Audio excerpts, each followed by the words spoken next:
अस्सलाम वालेकुम everyone, you are watching Pakistan stock market updates और आज हमारे साथ मौजूद है आपके पसंदीदा मिस्टर मोहम्मद अमीन, जो कि एक सीनियर इन्वेस्टर भी हैं और इनकी बहुत डिमांड है कि आप जो लोग हैं, बहुत सारे लोगों ने रिक्वेस्ट की थी कि सर अमीन क्यों नहीं इंटरव्यूज में आ रहे हैं, तो वो आज आपके लिए हैं और आपको बहुत सारे सवालों का जवाब देंगे कि करंट मार्केट की सिचुएशन क्या है, डॉलर की सिचुएशन के बारे में बताएंगे।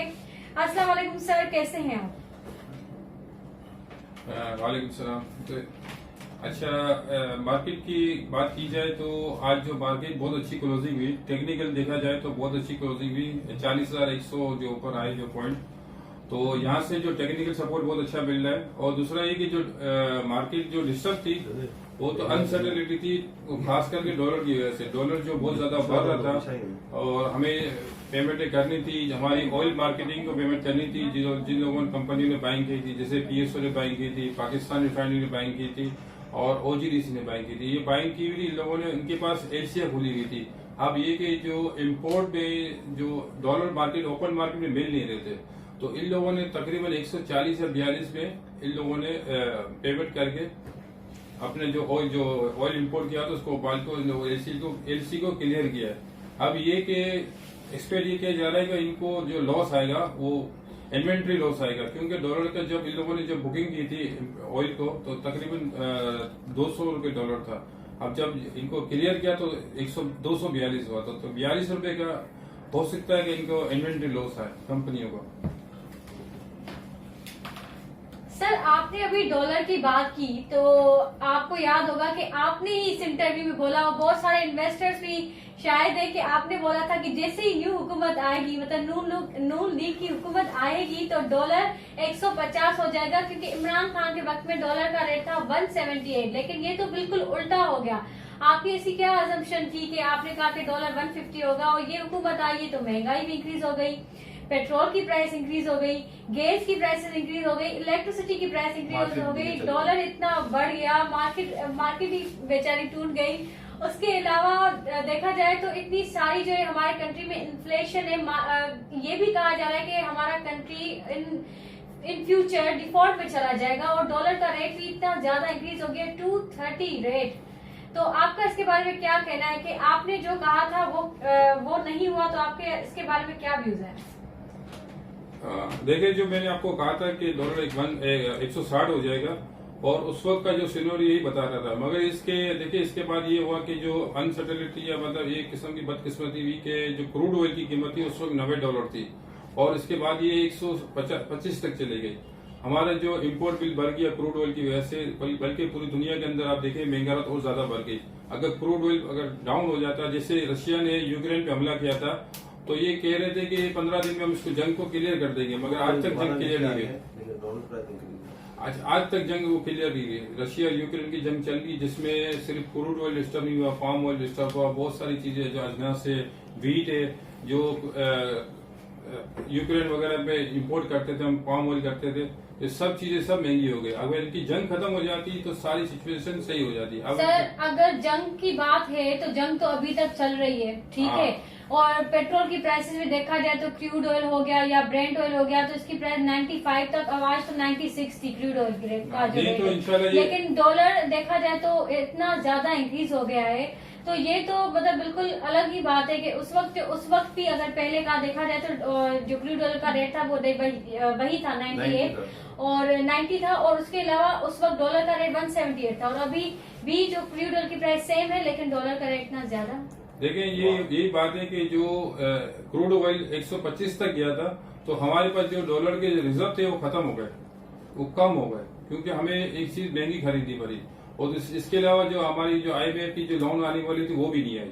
अभी हमें जो अदायगियां करनी थी हमने अपने रिजर्व में से किया, जब रिजर्व में से किया तो हमारा रिजर्व कम हो गया तो हमारा डॉलर बढ़ गया। तो ये सारी चीजें। अब ये कि इसके अलावा जो अब देखें कि मतलब अभी मुल्क के अंदर जो अनसर्टेनिटी है, ऐसी इस किस्म की जो हालात होते हैं, अनसर्टेनिटी होती है, उसका कोई ना रेट होता है ना कुछ होता है। जैसे कि बहुत बड़ा मतलब मार्केट के अंदर या मुल्क के अंदर अनफ्लो है कि आप देख रहे हैं कि जो चीजें जो 10 रुपए की मिलती थी वो 50 की मिल रही है, हालांकि उसको 50 की दुकान वाले को नहीं आ रही, मगर वो 50 की बेच रहा है क्योंकि वो पूछने वाले नहीं है। तो इस अनसर्टेनिटी मतलब जैसे कि जंगी हालात हो गए, इस किस्म के हमारे मुल्क जो मीडिया वाले दिखा रहे हैं कि और खास करके हुकूमत पार्टी और अपोजिशन पार्टी जिस तरह जंग लड़ रही है, इस तरह लग रहा है कि खाना जंगी हो जाएगी। तो इसमें कोई किसी चीज का रेट को फिक्स नहीं होता, जो जहाँ बिकता है वो बेचता है। तो ये सारी सिचुएशन थी। अभी इंशाल्लाह कुछ अभी जो पंजाब के अंदर जो चीफ मिनिस्टर हाउस की जो वजीर आला का जो इलेक्शन हो रहे हैं, अगर इसमें अपोजिशन पार्टी जीत जाती है तो मार्केट इंशाल्लाह सही हो जाएगी, क्योंकि इनकी हक है और उनके पास अक्सरियत है। तो पीटीआई अगर आ जाती है, इनके परवेज लाए आ जाते हैं तो मार्केट इंशाल्लाह अच्छी हो जाएगी। अगर नहीं आते तो फिर दोबारा अनसर्टेनिटी रहेगी, क्योंकि जंग जो हुकूमत की अपोजिशन की जंग चलती रहेगी तो वो एक पेज पे नहीं आएगी। अगर दोनों के अगर विफाक में उनकी हुकूमत हो और सूबे में इसकी हुकूमत हो, तो अगर ये बिल के काम कर लें, 6-8 महीने निकाल ले, तो ये मुल्क के अंदर इन्वेस्टमेंट भी आएगी। जैसे कि हमारे IMF की लोन रुकी हुई है वो भी बहाल हो जाएगी। दूसरे जो हमारे पड़ोसी ममालिक है जिनसे हमें सऊदी अरब है, चाइना है, वो भी हमें इमदाद देने वाले हैं, तो वो भी हमको इमदाद दे देंगे। तो ये कि हमारे रिजर्व बढ़ जाएंगे और डॉलर के रेट नीचे आ जाएगा, तो महंगाई के जो इन्फ्लेशन का फिगर कम हो जाएगा। ये सारी चीजें हैं। आप देख रहे हैं कि ये दिन ब दिन हंगामी हालात वो सब कुछ चल रहा था। अगर ये ना होता तो डॉलर बहुत जल्दी कंट्रोल हो जाता, मगर अभी सारी चीजें अपोजिशन में गई है, कोई चीज मुल्क की फेवर पे नहीं आई। सर जैसे अभी बहुत सारे कंट्रीज जो है वो हमारे, आपको क्या लगता है कि कौन से कंट्रीज जो है हमारे कंपनी में इन्वेस्ट कर रहे हैं इस वक्त? देखिए, इस वक्त 3 से 4 कंपनियों के बारे में ये हमारे जो फाइनेंस मिनिस्टर है जिसने कहा है कि हम तकरीबन 150 अरब डॉलर से 150 अरब डॉलर के करीब इन्वेस्टमेंट कर रहे हैं ऑयल मार्केटिंग में। जो स्टॉक मार्केट में इन्वेस्टमेंट होगी, ओपन मार्केट से शेयर खरीदेंगे, क्योंकि इन लोगों ने स्टॉक मार्केट में कहा है। तो इसमें OGDC आता है, PSO आता है, PPL आता है, हमारी गैस आता है, और जो गवर्नमेंट के जो मजीद शेयर हैं जिनकी होल्डिंग नहीं है तो वो आते हैं। वो शेयर अगर खरीदेंगे तो इनके बदले गवर्नमेंट इनको डॉलर मिलेंगे और जो हमारे रिजर्व में इस्तेमाल होंगे। ये 2 साल का मायदा होगा, और जो खरीदेगा उसका अपना नुमाइंदा इस कंपनी के अंदर बैठा होगा, वो देखेगा डिविडेंड बोनस, वो उनका कंपनी के मैनेजमेंट देखेगा, डिविडेंड बोनस के लाइक करेगा। क्योंकि जो ऑयल मार्केटिंग जो अमाउंट होती है, जो डेबिट पे काम करते हैं, इनको गवर्नमेंट इनको पेमेंट नहीं करती, तो फिर इनकी पेमेंट भी गवर्नमेंट करेगी ताकि वो डिविडेंड दे सके। तो इस कंपनी की परफॉर्मेंस अच्छी हो जाएगी। ये एक फ्यूचर प्लान है। मगर ये कि जो फाइनेंस मिनिस्टर की जो बात है, अभी मार्केट वाले इतना ट्रस्ट नहीं कर रहे, क्योंकि इससे पहले भी काफी बात कर चुका है जो हमारे फाइनेंस मिनिस्टर थे मुफ्ता इस्माइल, कि ये होने वाला है, वो होने वाला है, मगर कोई चीज हुई नहीं। तो अभी भी मार्केट में लोग ट्रस्ट नहीं कर रहे। अगर ये जब इन्वेस्टमेंट आ जाती है तो बहुत अच्छा हो जाएगा। कि जब तक ये कोई ऐसी कोई बातचीत या कोई ऑफिशियली बात ना हो, तब जब तक आप देखेंगे कि इन शेयरों के अंदर तेजी भी नहीं आई। हालांकि इतनी अच्छी न्यूज थी, मगर इसके शेयरों में तेजी नहीं आई। तेजी यही आई कि इलेक्शन हो रहे हैं और ये जो मेरिट पे फैसला हो जाए, इसकी तेजी आई है। अब जैसे कि सर कल मार्केट जो थी वो नेगेटिव पे, अब जैसे कि कल मार्केट जो थी वो नेगेटिव पे क्लोज हुई थी, और आज सुबह भी मॉर्निंग में नेगेटिव थी। रिसेंटली एकदम से मार्केट ओपन हुई है और अच्छे नंबर्स पे उठी है, तो इस बारे में आपका क्या ख्याल है? देखिए, ये पूरा वीक आप देख रहे हैं कि मार्केट काफी हद तक डिस्काउंट हो चुकी थी। तकरीबन 2200 से 2500 पॉइंट मार्केट डाउन हो चुकी थी, और ये टेक्निकल देखा जाए तो ये रेट की बाइंग बनती थी। अब ये एक होता है कि रेटों की तेजी भी बनती है, और दूसरा जो इंडेक्स जिस रेट में ट्रेड कर रहा था, उसी रेट के अंदर कंपनी के रेट आ गए। तो उसमें जो डिफरेंस था, इंडेक्स ज्यादा था, कंपनी के रेट कम थे, मगर अब दोनों बराबर हो गए। तो ये टेक्निकल बाइंग भी बनती है कि दोनों बराबर हो गए, इंडेक्स भी बराबर हो गया, आइटम भी बराबर हो गई। तो वहां से एक बाइंग का रैली बनती थी। और दूसरी ये कि जो प्राइम मिनिस्टर इसकी वजीर आला की जो न्यूज आई है, न्यूज पेपर में ये कि इनके अगर मेरिट में फैसला हो जाता है तो फिर ये कि गवर्नमेंट और अपोजिशन मिलकर मुल्क के एक मुफाद के काम करेंगे। ये आगे एक बात आई है मार्केट के अंदर, अल्लाह कर ऐसा ही हो। तो जो बोर्ड भी बता रहा है हमको, अभी जब तक इलेक्शन नहीं हो जाते, इसके जब तक इंशाल्लाह इलेक्शन हो जाएंगे, इसके बाद इंशाल्लाह के मार्केट का सिनेरियो भी अच्छा हो जाएगा। अगर मेरिट इलेक्शन हुए तो मंडे को मार्केट में इंशाल्लाह 500,000 पॉइंट ऊपर ही खुलेगी। सर मेरा क्वेश्चन है आपसे कि EPCL और एग्रो कॉर्पोरेशन में इतनी मंदी आ गई है, इसके रेट इतने नीचे आ गए, इसके पीछे क्या रीजंस हैं? देखिए, अनसर्टेनिटी सारी चीजें हैं कि आपको ये एग्रो पॉली और एग्रो फर्टिलाइजर के जो शेयर है वो आपको अनसर्टेनिटी की वजह से डाउन रेट पे मिल रहे हैं, वरना नहीं मिलते शेयर। ये लोग इन्वेस्टर इसका सालों साल वेट करते हैं कि जब मार्केट के अंदर बहुत ज्यादा पेंडिंग हो तो अच्छे शेयर, जो अच्छे रिटर्न वाले शेयर है, वो हमको कम रेट में मिले। तो यही तकरीबन आप देख रहे हैं कि जो स्टॉक मार्केट 2-2.5 साल के लो पे चल रही है, तो वहाँ तो आपको कम से कम अच्छे शेयर भी तो मिलेंगे जो जिसका इन्वेस्टर वेट करते हैं, तो वहाँ से फिर नई बाइंग आती है। तो जो बाद से इन्वेस्टर होते हैं कि जो डिविडेंड आता है वो डिविडेंड को ये इस्तेमाल नहीं करते, वो इनको होल्ड करके रखते हैं, वही शेयर अगर डिस्काउंट में मिलते हैं तो खरीद लेते हैं। तो ये मौका आए तो वहाँ से देखें कि कम रेट पे बाइंग भी दोबारा को मेंटेन कर लिया इसको। तो सर जैसे ये भी तो कहा जा रहा है ना कि कंपनी की अर्निंग और मार्जिन जो है वो भी डिक्रीज हो गई, कंपनी की फाइनल जो रिपोर्ट्स आएंगे तो उस मुताबिक से कंपनी का मार्जिन और अर्निंग कम हुआ है। देखिए ये वो क्यों, मतलब किस ये रिजल्ट की बात हो रही है।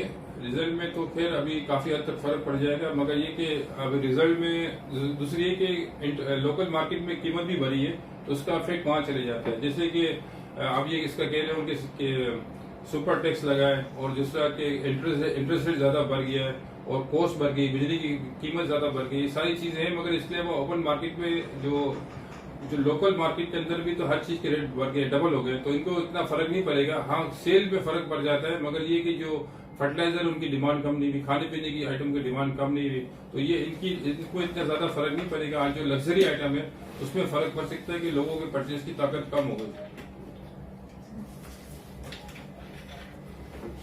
सर मेरा नेक्स्ट क्वेश्चन है आपसे कि जैसे ये IMF का लोन कह रहे हैं या फिर जो सऊदी अरबिया से लोन 4 बिलियन का जो भी मार्केट में जो न्यूज चल रही है, तो ये अगर लोन आ जाता है पाकिस्तान तो ये किस चीज पे यूटिलाइज किया जाएगा, मतलब ये कहाँ यूज किया जाएगा? क्योंकि जब पहले भी लोन आया था तो कहा गया था कि पहले सर्कुलर डेट की जो पेमेंट है वो करेंगे, लेकिन नहीं हुई। और देखा जाए बहुत दफा लोन आ चुका है लेकिन मुल्क के हालात बिल्कुल वैसे ही हैं, तो ये पैसे कहाँ यूटिलाइज हो रहे हैं कि मतलब मुल्क के हालात भी चेंज नहीं हो रहे और लोन पे लोन आते जा रहे हैं और गवर्नमेंट के पास इतना पैसा भी नहीं है कि वो, एक तो उनके रिजर्व कम होते जा रहे हैं, एक तो इतना पैसा भी नहीं है कि वो जो अभी लोन की जो पेमेंट होती है, रीपेमेंट होती है, वो करें। तो ये पैसे जा कहाँ रहे हैं? देखिए जो लोन आती है इसमें हमारा देखिए कि हमारा जो एक्सपोर्ट कम है और इंपोर्ट ज्यादा है, तो वो जो नए पैसे आते हैं उस पर इस्तेमाल हो जाते हैं। मगर ये जो मौजूदा गवर्नमेंट है इसने इंपोर्ट में पाबंदी लगाई है ताकि इंपोर्ट कम हो जाए। और इस दफा जो पेट्रोल पे जो सब्सिडी वगैरह खत्म की है तो इससे पेट्रोल का 20% इस्तेमाल कम हो गया है। तो ये भी हमारी बचत होगी कि हम पेट्रोल भी इंपोर्ट करते हैं, तो इसलिए भी हमारी 20% बचत हुई।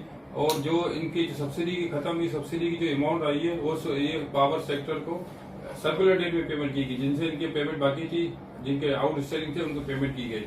तो अभी एक कोशिश ये करें कि इंपोर्ट कम करें। इंपोर्ट हमारा ज्यादा होता है और एक्सपोर्ट कम होता है तो तिजारती खसारा बढ़ जाता है, तो इसी वजह से डॉलर डिमांड बढ़ जाती है और डॉलर का रेट भी बढ़ जाता है। दूसरा जो हमारे पास जो पेमेंट आती है नहीं, उससे हम पुराने कर्जे उतारते हैं, फिर नए कर्जे लेते हैं, तो ये सिलसिला चलता रहता है। अगर जब तक हमारे अपने मुल्क के अंदर कोई ऐसे जराए नहीं होंगे कि हम डॉलर हमारे अपने हो, किसी से उधार ना ले, जैसे जो हमारे ओवरसीज पाकिस्तानी डॉलर बेचते हैं तो ये हमारे अपने होते हैं, जो हम एक्सपोर्ट करते हैं टेक्सटाइल वगैरह वो भी हमारे अपने होते हैं। मगर बदनसीबी के जो हम एक्सपोर्ट करते हैं वो उसकी पेमेंट भी टेक्सटाइल वाले नहीं मंगाते, वो भी बाहर रोक देते हैं। क्योंकि जो मुल्क में जो हालात चल रहे होते हैं, जैसे जंगी हालात चल रहे हैं कि डॉलर अभी 250 हो जाएगा, 300 हो जाएगा, तो वो अपना डॉलर मंगाते नहीं है, तो इससे हमारा बहुत ज्यादा खिला हो जाता है। इम्पोर्ट करने के लिए तो फिर डॉलर कहीं से महंगा खरीद लेते हैं। एक्सपोर्टर के जो अगर पाकिस्तान में रुपीज वापिस डॉलर आ जाए तो हमें काफी सारा मिल जाता है। तो इसलिए गवर्नमेंट को चाहिए कि टेक्सटाइल कंपनियों के जो एक्सपोर्ट के जो अमाउंट बाहर पड़ी है, डॉलर बाहर पड़े हुए, इसको मंगाए,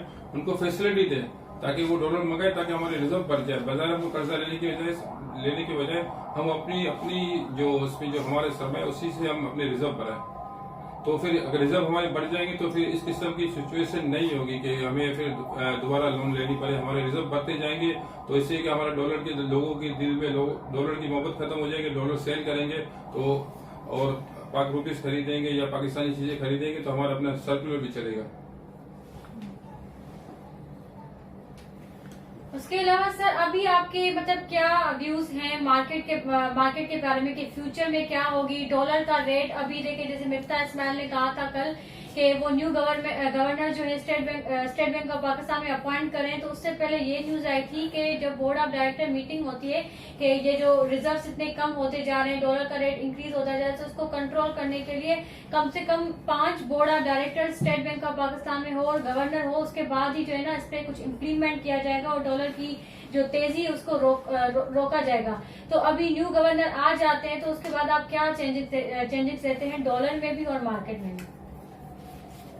देखिए, गवर्नर के स्टेट बैंक के गवर्नर आने ना आने से कोई इतना फर्क नहीं पड़ता। देखिए, सबसे बड़ी तो बात है कि आईएमएफ की लोन है। अगर हमारे पास आईएमएफ लोन आ जाती है, हमारे रिजर्व बढ़ जाएंगे तो हमारे पास जो तिजारती जो प्रेशर कम हो जाएगा। दूसरा है कि अनसर्टेनिटी, जो पॉलिटिकल हालात है वो भी सही हो जाते हैं, इससे भी एक स्टेबिलिटी पैदा होगी। और तीसरा कि हमारे जो एक्सपोर्टर के जो डॉलर बाहर पड़े हैं वो आ जाते हैं तो भी बहुत अच्छा हो जाएगा। बाकी इससे कि गवर्नर के आने जाने से कुछ नहीं होता, वो तो एक एम्प्लॉय है, वो वही फैसला करते हैं जो आईएमएफ करेगी। मतलब कि आप दो आदमी को आप सैलरी देंगे, इसके बाद 5 आदमी को सैलरी देंगे, फैसला तो एक आदमी को करना है, वो आईएमएफ को करना है। इससे कुछ फर्क नहीं पड़ता कि वो यहाँ के चलो हमारे स्टेट बैंक इंडिपेंडेंट वो अपनी पॉलिसी बनाए, तो ऐसा तो है नहीं। बाहर से जो पॉलिसी आती है उसी को अनाउंसमेंट करना है, तो उससे कुछ फर्क नहीं पड़ता। बाकी ये सबसे बड़ा कि पॉलिटिकल हालात अच्छे हो जाएंगे तो इंशाल्लाह सब कुछ हो जाएगी, डॉलर भी काफी कम हो जाएगा। आप देखें ना, कुछ इलेक्शन हो रहे हैं तो जैसे ओपन मार्केट में तो नहीं, मगर इंटरबैंक मार्केट में कुछ डॉलर $1 कम हुए आखिरी में। तो ये कि पॉलिटिकल अनसर्टेनिटी खत्म हो गई तो कुछ प्रेशर कम हो जाता है मुल्क के ऊपर। वरना तो ऐसी सिचुएशन होती है कि लोग बस डॉलर चाहिए हमें, बस ये इम्पोर्ट करना है, वो इम्पोर्ट करना है, हर चीज महंगी करनी है। इस वक्त जो हमारे पास जो डॉलर बढ़ने का एक और भी रीजन था कि आईएमएफ की लोन नहीं आई और हमारी जो ऑयल मार्केटिंग को जो अपने इनको एलसी खोली गई थी, इनको पेमेंट करनी थी, ये बहुत बड़ी पेमेंट थी, तो इसकी वजह से बहुत ज्यादा डॉलर पे प्रेशर आ गया। अब उनकी पेमेंट हो चुकी है, अब इंशाल्लाह इतना लंबा जंप नहीं आएगा, $1-2 का आ गया या 50-60 पैसे का आ गया, अप डाउन हो गया। अभी लगता नहीं कोई ऐसा हालात नजर आ रहे हैं कि डॉलर बढ़े। सर, नेक्स्ट वीक की मार्केट के बारे में आप क्या कहना चाहेंगे? आपको क्या लगता है कि नेक्स्ट वीक जो है मार्केट जो ये जो गवर्नमेंट स्टेप्स ले रही है, ये जो न्यूज आ रही है, तो जैसे कि सऊदी अरबिया का भी लोन कह आ रही है और गवर्नमेंट भी स्ट्रिक्ट एक्शन अभी ले रही है, तो उसके बाद आपके क्या रिव्यूज है मार्केट के बारे में कि नेक्स्ट वीक मार्केट कैसे परफॉर्म करेगी? देखिए, मार्केट के अगर ये इलेक्शन अगर ये पंजाब के हो जाते हैं तो इसमें कि मार्केट अच्छी खुलेगी। अगर नहीं होते तो फिर वही दोबारा पॉलिटिकल अनसर्टेनिटी होगी, वही झगड़े होंगे, वही होगा, तो फिर दोबारा मार्केट डिस्टर्ब हो जाएगी। जब मुल्क के अंदर खाना जंगी जैसे हालात होते हैं तो फॉरेन इन्वेस्टमेंट नहीं आती और आईएमएफ की लोन आ जाएगी, फिर भी फॉरेन इन्वेस्टमेंट आएगी। एशिया की हमारी बाइंग खरी हुई है, एशिया के मुल्कों की, जब तक हमारा रुपया स्टेबल नहीं होगा जब तक उनकी बाइंग भी नहीं आएगी। तो ये सारी चीजें से सब डिपेंड करते हैं हालात के ऊपर। तो बाकी ये कि आप कंपनी की जो रिजल्ट की बात करें तो रिजल्ट इतने खास अच्छे नजर नहीं आ रहे।